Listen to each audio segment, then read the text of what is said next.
오늘 우리가 읽은 로마서의 말씀은 바울 사도가 로마에 보낸 편지로 우리에게 알려져 있습니다. 도대체 로마 교회가 언제 누구에 의해서 생겨졌는가? 성경은 그 부분을 상세하게 우리에게 알려주지는 않고 있어서 대부분의 신학자들은 사도행전 2장에 나타난 오순절 성령 강림이 로마의 교회가 생겨지게 되는 원인이 아니었는가라고 대부분 추정을 합니다.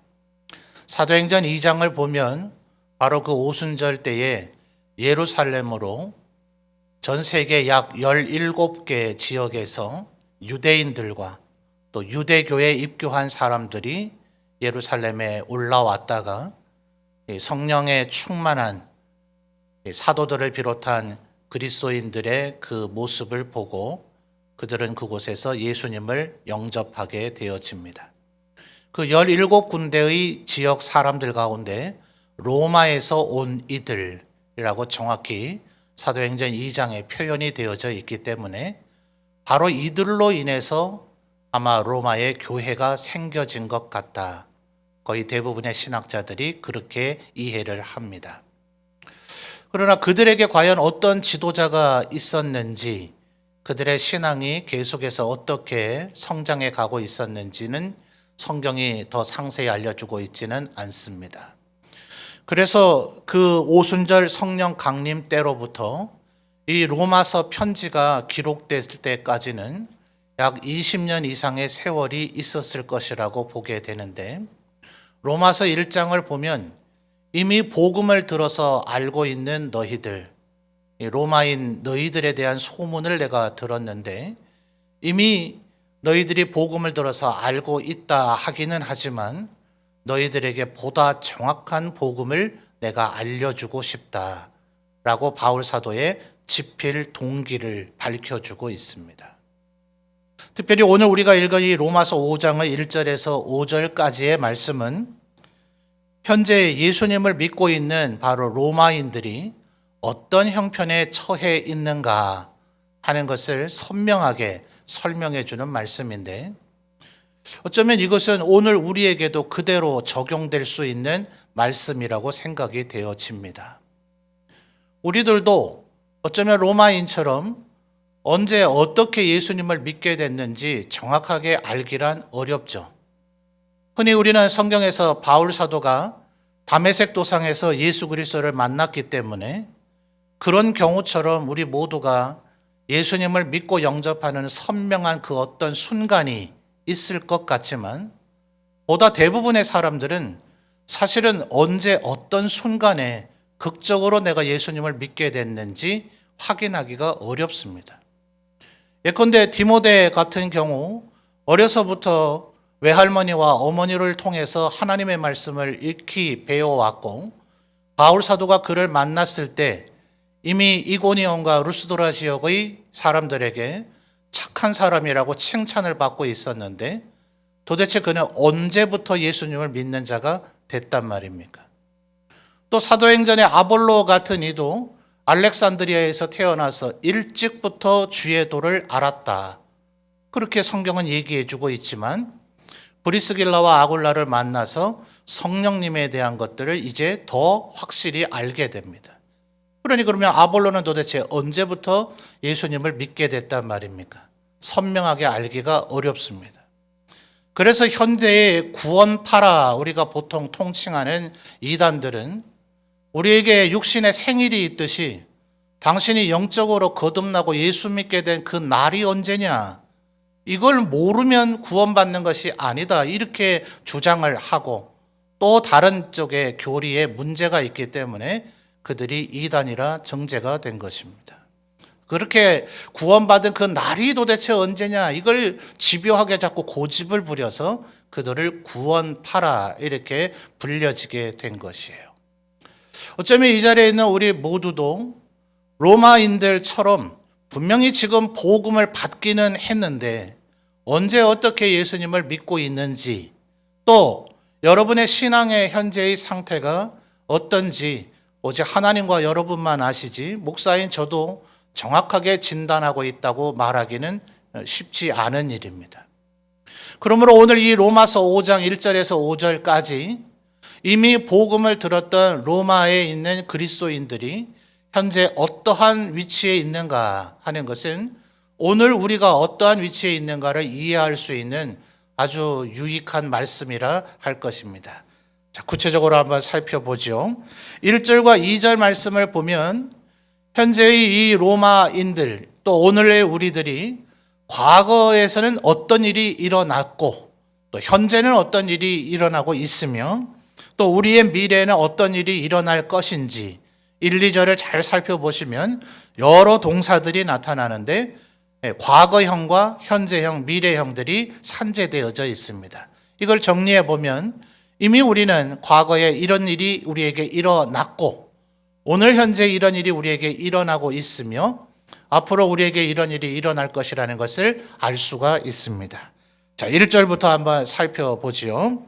그러므로 우리가 믿음으로 의롭다 하심을 그다음 뭐라 얘기합니까?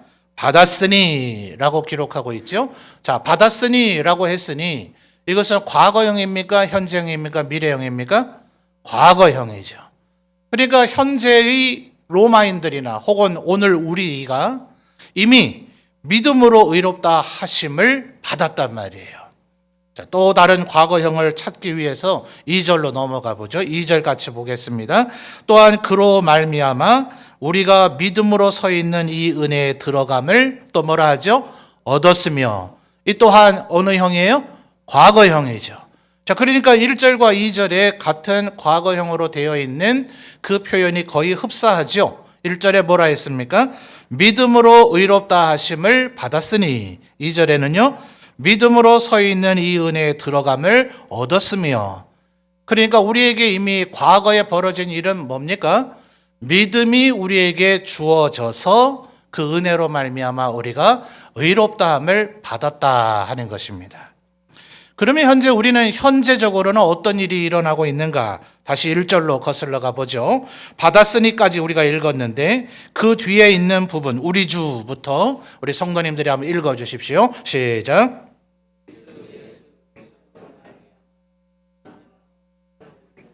아멘. 자, 마지막 단어를 보니까 하나님과 화평을 뭐 하자고요? 누리자. 자, 누리자 했으니 과거입니까? 현재입니까? 미래입니까? 현재죠. 자, 하나님과 화평을 누리는 것이 오늘 우리의 현재의 모습이다 하는 거예요. 자, 하나님과 화평을 누린다 함이 도대체 무엇인가? 굉장히 많은 것을 포괄하고 있는 표현입니다만 가장 두드러진 것은 현재 우리가 예배당에서 예배를 드리고 있는 것이라 할 수가 있을 거예요. 이 예배당은 성전이라 할 수는 없습니다. 예루살렘에 있던 것이 성전이죠. 그러나 성전이라고 하는 곳의 기능이 하나님을 만나고 하나님을 예배하는 장소라고 하는 면에서 볼 때 예배당은 성전적인 기능을 갖고 있다. 이렇게 말할 수가 있을 거예요. 그런데 예루살렘에 있던 성전은 어땠습니까? 신약 성경의 모습을 보더라도 그곳에는 아무나 들어갈 수가 없었죠. 이방인들이 이제 예루살렘에 많이 살고 있는 형태이니 가장 성전 외곽에 여기까지는 그래도 이방인이 들어오는 것을 허용하겠다 해서 이방인의 뜰이 있었고요. 그보다 또 중앙부로 조금 더 들어가면 유대인 여성은 여기까지 들어오는 것을 허락한다 해서 여인의 뜰이 있었고요. 그 안쪽은 이제 유대인이라 하더라도 여성이면 못 들어가는 유대인 남성만 들어가는 뜰이 있었고요. 그리고 그 안쪽이 되면 이제 레위인만 들어갈 수 있고 성전 안에 있는 성소는 제사장만이 그 안에 더 깊숙한 곳에 있는 지성소, 가장 거룩한 장소인 지성소는 오직 대제사장만이 들어갈 수 있는 엄격한 경계와 그 틀이 주어져 있었죠. 그러나 이것이 예수 그리스도께서 십자가에 달려 죽으시는 그 순간 바깥으로부터 성소를 구별하는 휘장 그리고 성소에서 지성소로 들어가는 휘장이 위에서부터 아래로 찢어졌다 그러죠. 이것이 굉장히 높이가 높기 때문에 인간이 만약 그것을 인위적으로 찢고자 한다면 아래에서 양쪽으로 잡아당겨서 아래로부터 위로 찢어 올라가야 되지, 위에서 아래로 찢을 수 있는 도리가 없어요. 방법이 없습니다. 그래서 성경이 정확하게 예수 그리스도께서 십자가에 달려 죽으시는 순간 성소의 휘장이 위에서부터 아래로 찢어졌다는 것은 이제는 하나님께서 이 성전 안에 누구라도 들어와 하나님 앞에 마음껏 예배 드릴 수 있도록 허용을 하셨고, 또한 그것은 우리가 예수 그리스도의 보혈로 덮여짐으로 말미암아 예수님의 의가 우리에게 전가돼서 하나님과 말 그대로 화평을 누릴 수 있는 그 자격을 얻게 됐다는 것을 의미하는 것입니다. 그리고 얼마나 이게 감사하고 감격스러운 일이에요. 이 세상의 왕이나 또 대통령 같은 권력자들을 만날 수 있다.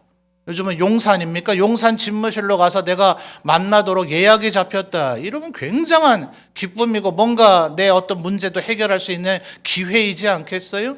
그런데 만왕의 왕이신 하나님을 언제라도 마음껏 만날 수 있는 신분이 됐다. 그것의 길이 활짝 열렸다. 그래서 히브리서의 저자는 말하기를 예수 그리스도의 보혈을 힘입어 은혜의 보좌로 담대하게 나아가자라고 우리에게 말하는 이유가 거기에 있는 것이에요. 하나님 앞에 나와 하나님을 마음껏 배울 수 있고 그분에게 내 모든 소원과 바람을 얘기할 수 있는 그 자격, 그것이 바로 1절 하반절에 얘기하는 하나님과 화평을 누리는 길이라 하는 것이에요.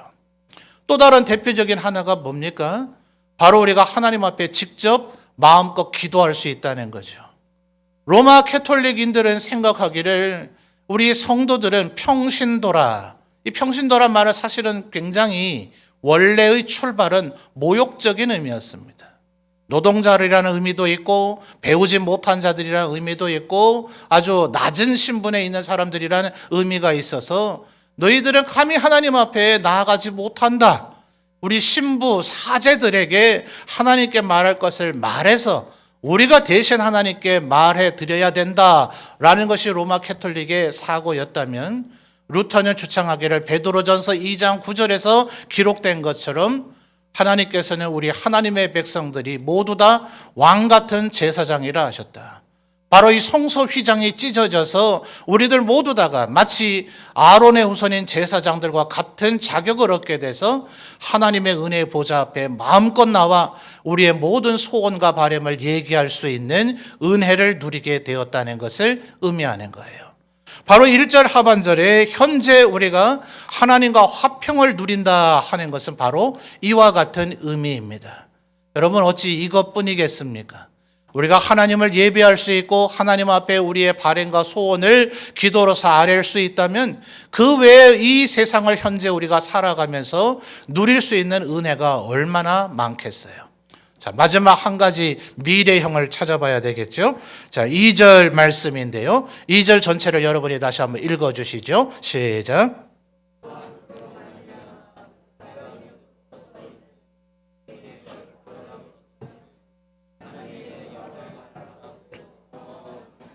아멘. 아까 과거형을 살펴보기 위해서 믿음으로 서 있는 이 은혜에 들어감을 얻었으며 여기까지는 확인을 했으니까요. 그 다음에 뭐라고 표현하고 있습니까? 하나님의 영광을 뭐 하고요? 바라고. 이 바라는 것이 뭐예요? 한자적으로 표현하면 갈라디아서 5장에서 이 단어를 제일 많이 썼죠. 바랄 소자, 바랄 욕자, 그리고 바랄 망자를 이 바울 사도는 교차적으로 사용을 했어요. 그래서 우리의 내면에는 끊임없이 육체의 소욕과 성령의 소욕이 우리에게 뒤섞여져 있다. 그래서 육체의 소욕은 누르고 성령의 소욕을 이루어야 된다. 해서 바랄 소자와 바랄 망자를 결합하면 뭐가 됩니까? 소망이 돼요. 이 긍정적인 의미입니다. 바랄 욕자와 바랄 망자를 결합하면 뭐가 되죠? 욕망이 돼요. 이게 부정적인 의미입니다.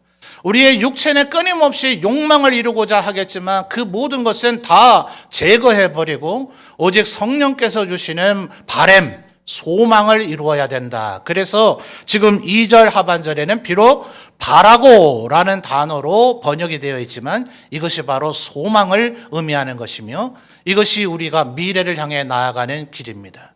예수 그리스도께서 재림하시는 그날이 되면 하나님의 영광이 우리에게 전가되어져서 가득 차게 되므로 우리가 그날 영화롭게 되는 구원의 9가지 서정의 마지막 영화를 이루게 되는 날이 될 것이니 하나님의 영광을 바라보면서 우리가 즐거워하게 된다는 것이에요. 자, 1, 2절에서 우리 예수 믿는 사람들, 고대에는 이 로마인의 교회와 그리고 오늘 우리 점천제일교회 모든 성도들이 우리의 과거와 우리의 현재 그리고 우리의 미래에 우리가 누리게 될 것이 정리가 되셨습니까? 자, 첫째, 과거는 뭐였어요? 믿음으로 말미암아 의롭다 하심을 얻었고, 현재는 뭡니까? 하나님으로 화평을 누리고, 미래는 어떻습니까? 하나님의 영광으로 나아가게 될 것이다 라는 것을 바울 사도가 이야기하고 있는 거예요. 자, 그런데 바울 사도가 이 얘기를 하는 이유는 정작 따로 있습니다. 아까 말씀드렸듯이 이 로마인의 교회는 아마도 오순절날 성령께서 임하셨을 때를 출발점으로 해서 로마의 교회가 생겨질 것인데, 이 로마서의 편지가 보내질 때는 그때로부터 한 20여 년의 세월이 흘렀단 말입니다. 그 사이에 로마 교회에는 어떤 일이 있었을까요? 전 세계의 모든 교회들, 에베소, 빌립보, 고린도 등 모든 교회들과 다를 바 없이 로마의 교회에서도 무수히 많은 핍박과 박해가 있었습니다. 지금 우리가 1, 2절에서 살펴본 그것에는 그런 얘기는 없었잖아요. 믿음으로 의롭다 하심을 얻었고 하나님의 화평을 누리고 하나님의 영광에 이르게 될 것이 우리 하나님의 백성들의 삶이라고는 하지만 실제로는 무수히 많은 환난이 우리에게 있더라 하는 거죠. 그래서 3절 말씀에 바울 사도는 이 이야기를 이어갑니다. 사실은 3, 4, 5절의 얘기를 하고자 1, 2절에 먼저 전제를 해준 거예요. 자, 3절 여러분이 한번 읽어주실까요? 시작.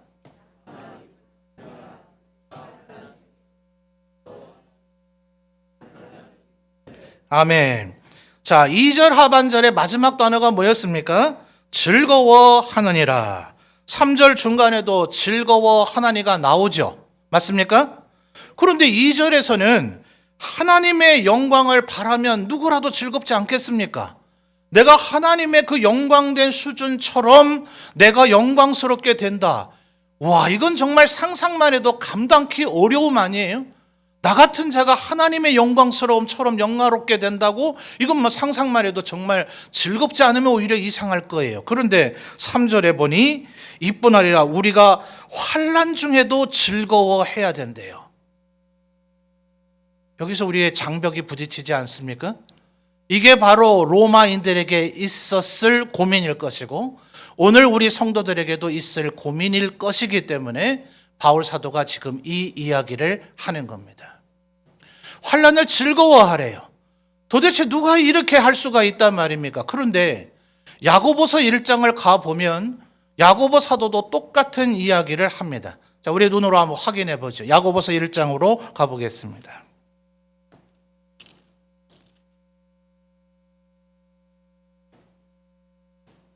신약성경 371페이지 야고보서 1장 2절입니다.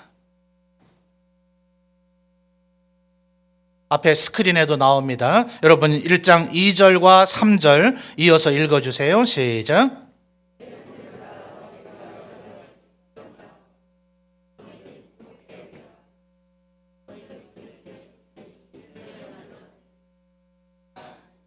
아멘. 자, 야고보서 1장 2절도 바울 사도와 지금 똑같은 얘기를 하고 있죠. 여러 가지 시험을 당하거든 온전히 기쁘게 여기랍니다. 어떻게 이럴 수가 있을까요? 환난을 당하고 시험을 당하고 했는데 어떻게 기쁘게 여기고 즐거워할 수가 있단 말입니까? 야고보서 1장 2절에서도 너희 믿음의 시련이 뭐를 만들어내요? 인내를 만들어낸대요. 자, 로마서로 돌아와 볼까요? 로마서 5장 3절 방금 우리가 읽었습니다만 다만 이뿐 아니라 우리가 환난 중에도 즐거워하나니 이는 환난을 뭐예요? 인내를. 자, 4절 이어지는 말씀 보면 인내는 연단은 소망을 그다음 뭐죠? 이루는 줄 알미로다. 이 이루는 줄 알미로다가 앞에는 지금 생략되어 있는 거죠. 그러니 문장을 더 풀어 헤쳐서 말하면 3절 하반절에 환난은 뭘 이루어요? 인내를 이룬다는 거예요.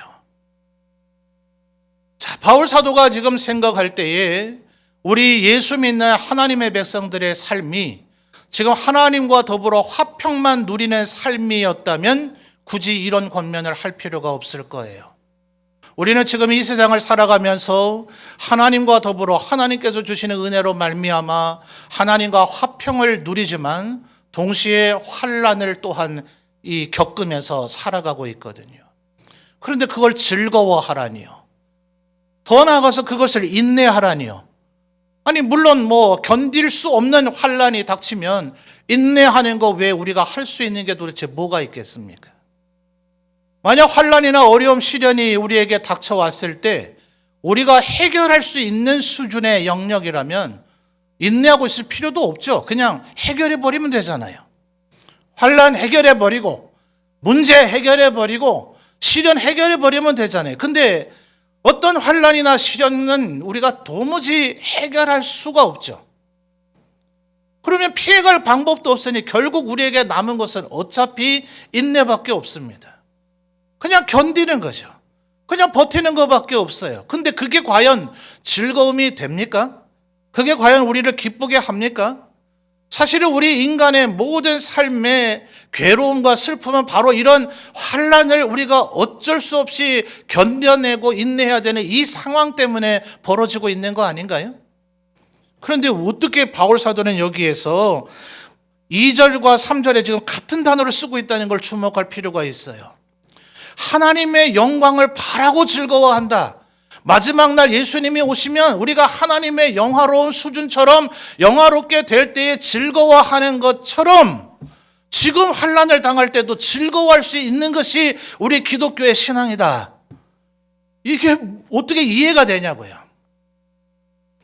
여러분, 이건 절대로 우리 스스로 우리 힘으로 참아내라는 얘기가 아닙니다. 그렇게 해서 문제가 해결되지 않아요.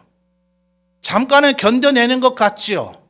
그런데 마치 무언가를 꽉 누르고 짓누르고 있는 것처럼 당장은 견뎌내고 인내하는 것이 성공하는 것 같지만 결국은 압력이 상승돼서 언젠가는 폭발해버리고 말 겁니다. 결국에는 참고 견디다 못해서 더 큰 상황으로 그것이 오히려 악화되어 버리는, 절대로 우리의 힘으로 참고 인내하고 견디려고 하면 이것은 해결할 방법이 없어요. 도대체 어떻게 하라는 얘기인가? 한 세 구절을 찾아보죠. 순서대로 찾아보겠습니다. 고린도전서 13장으로 가보겠습니다.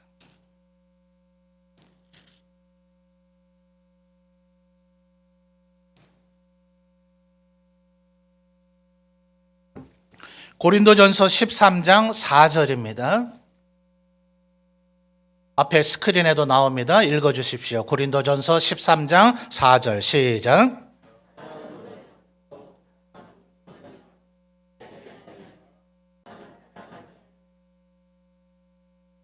아멘.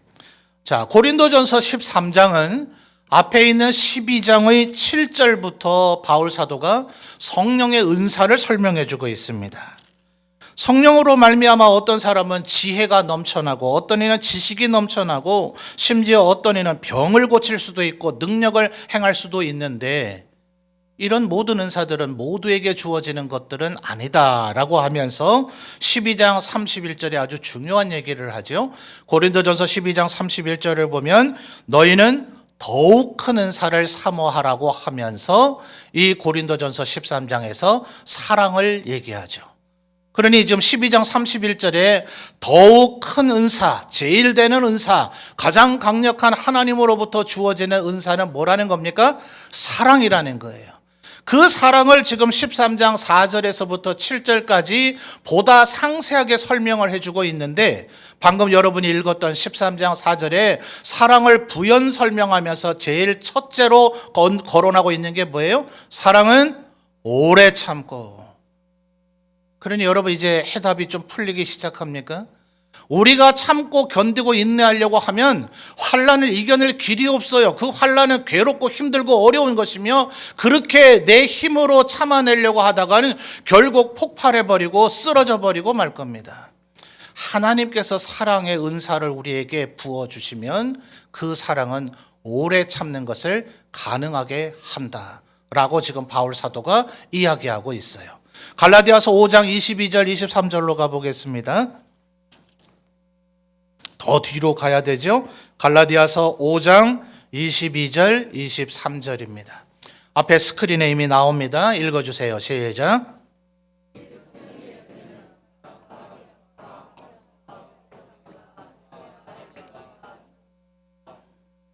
예, 23절에 두 개 더 나옵니다만 22절에 이미 우리가 찾고자 하는 것이 나왔죠. 자, 22절 오직 성령의 열매는 그다음 뭐예요? 사랑과 희락과 화평과 뭐예요? 오래 참음과. 그러니 어떻게 해서 참을 수 있는 겁니까? 성령께서 우리에게 하나님의 은사를 기름 부어 주시면 그 안에 성령의 열매 가운데 오래 참음의 능력이 우리에게 생성된단 말입니다.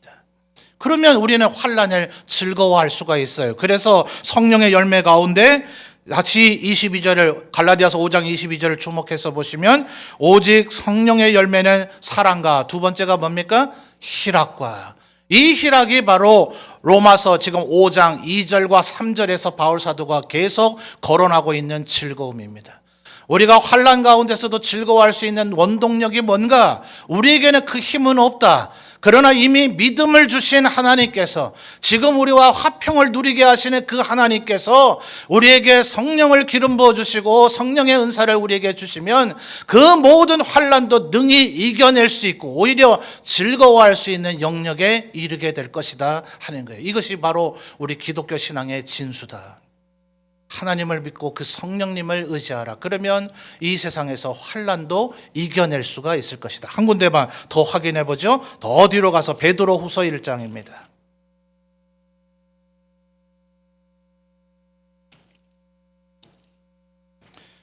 베드로후서 1장 4절, 5절, 6절, 7절, 4절을 읽겠습니다. 베드로후서 죄송합니다. 베드로후서 1장 4절에서 7절까지입니다. 자, 앞에 스크린에 나옵니다. 읽어주세요. 시작.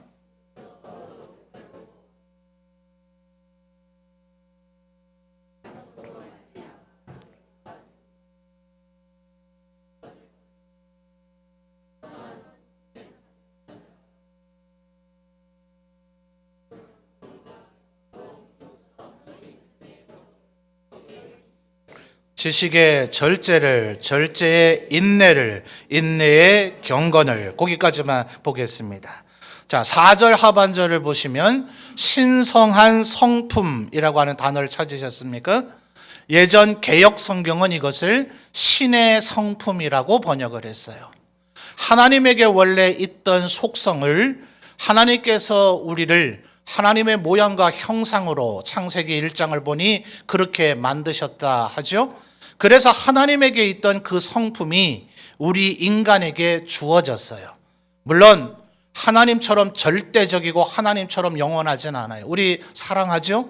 그러나 하나님처럼 영원하고 절대적으로 사랑해내지는 못해요. 그러나 하나님께서 우리에게 하나님의 속성이며 하나님의 성품인 사랑을 주셨기 때문에 우리가 사랑을 할 수 있는 것인데 6절 말씀해 보니 뭐가 나타납니까? 지식의 절제를, 절제의 뭐예요? 인내를, 여기 또 나타나죠. 그러니 지금 바울 사도가 얘기하고 있는 인내는 뭡니까? 환난을 당하면 참아라, 무조건 견뎌내라, 이게 아니에요. 하나님 앞에 구하라는 거예요. 아까 야고보 사도의 말씀, 야고보서 1장도 우리가 2절까지만 읽었습니다만 그 뒤에 말씀을 보면 견디기가 어렵거든, 참아내기가 어렵거든, 내가 믿음이 부족하다고 여겨지거든, 하나님께 구하라. 그러면 하나님께서 후히 넘치도록 주실 것이다 라고 야고보 사도도 우리에게 알려주고 있습니다. 그러니 이제 로마서 말씀을 돌아오십시오. 그러니 이제 인내가 되죠. 이해가 되죠. 로마서 5장 3절 보니까 하반절에 우리가 환난 중에도 즐거워하나니, 왜냐하면 이 환난은 결국 인내를 만들어내게 될 것이기 때문에 그렇다는 거예요.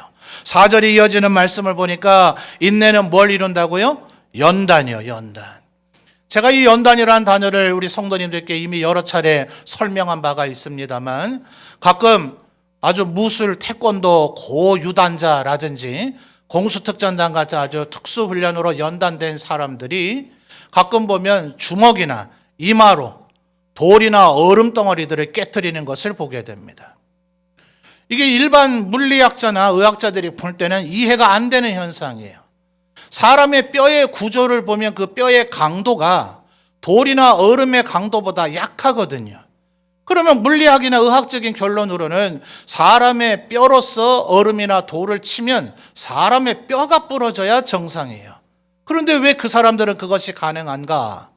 우리 여성도님들 아이를 여러 낳으시고 연세 드시다 보면 칼슘이 몸에서 많이 빠져나가게 되면 뼈 안이 마치 바람 구멍이 숭숭 있는 것 같은 형태가 된다 해서 그 병 증세를 뭐라 얘기합니까?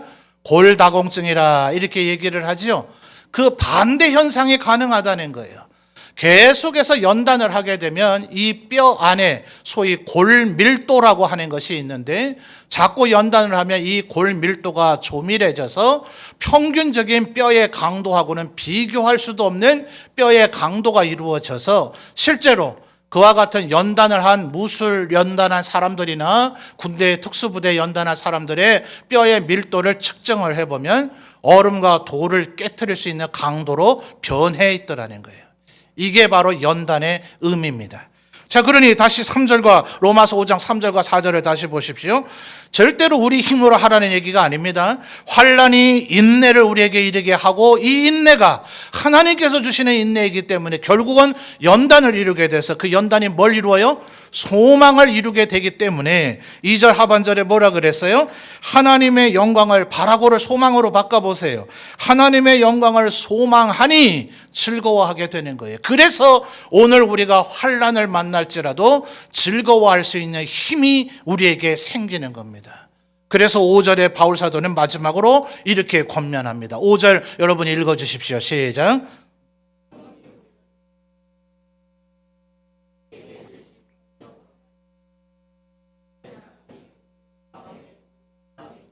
아멘. 이것이 바로 소망의 가치고 소망의 능력이라는 거예요. 소망은 절대로 우리를 부끄럽게 하지 않는다. 지금 우리가 이미 환난에 이겨내는 방법인 인내, 연단 이런 과정들을 살펴봤듯이 하나님께서 성령으로 말미암아 하나님의 사랑을 우리의 마음에 부어 주시기 때문에 오늘 우리가 그래서 1절 하반절에 현재에 누리고 있는 화평을 누린다는 것은 단순히 예배할 수 있는 은혜가 우리에게 생겼다, 기도할 수 있는 은혜가 생겼다의 정도가 아니라 바로 이 5절에서 얘기하는 하나님의 사랑, 하나님의 은사, 신의 성품, 성령의 열매, 이와 같은 하나님의 은혜와 은사들을 우리에게 부어주시는 거예요. 그래서 제가 예배 시작할 때마다 거의 같은 기도로 예배 시작하는 기도를 합니다. 우리의 예배를 하나님께서 받아주시고 예배하는 우리 성도들에게는 하늘의 신령한 은혜와 은사들을 부어주시기를, 이 예배가 하나님의 은사로 여러분이 무장되어지는, 하나님의 전신갑주로 무장되어지는 축복의 시간이 되시기를 주님의 이름으로 축원합니다. 이미 믿음은 과거에 우리에게 주어졌고 우리는 이미 하나님을 예배하며 그분 앞에 기도할 수 있는 화평을 누리고 있고 장차 우리는 하나님의 영광으로 나아가게 될 것인데 이 세상 살아가는 동안 환난을 우리가 겪지 않을 수는 없으나 하나님께서 예배할 때마다 그 화평을 누릴 때마다 기도할 때마다 성령을 부어주시는 그 은혜로 말미암아 그 어떤 환난도 이겨낼 수 있는, 오히려 그 상황 속에서도 즐거워할 수 있는 이 세상의 얕은 기쁨이 아니라 하나님께서 주시는 희락을 누릴 수 있는 하나님의 사람, 성령의 사람으로 우리를 거듭나게 하셨다는 것입니다. 이 사실을 바울 사도가 로마인들에게 얼마나 알려주고 싶었을까요? 오늘 이 사실을 우리의 마음에 새기고 하나님께서는 우리에게 어떠한 상황에서도 희락을, 기쁨을 누릴 수 있는, 즐거워할 수 있는 은혜를 이미 우리에게 허락하셨다. 더욱 기도하시는 성도님들 되시기를 바랍니다. 성령 충만해지시는 성도님들 되시기를 바랍니다. 하나님께서 또다시 새로운 하늘의 사랑, 그 하늘의 신령한 은사를 우리에게 부어주셔서 이 세상 그 어떤 일도 능히 이기며 승리하는 자로 살아가게 하여 주실 줄 믿습니다.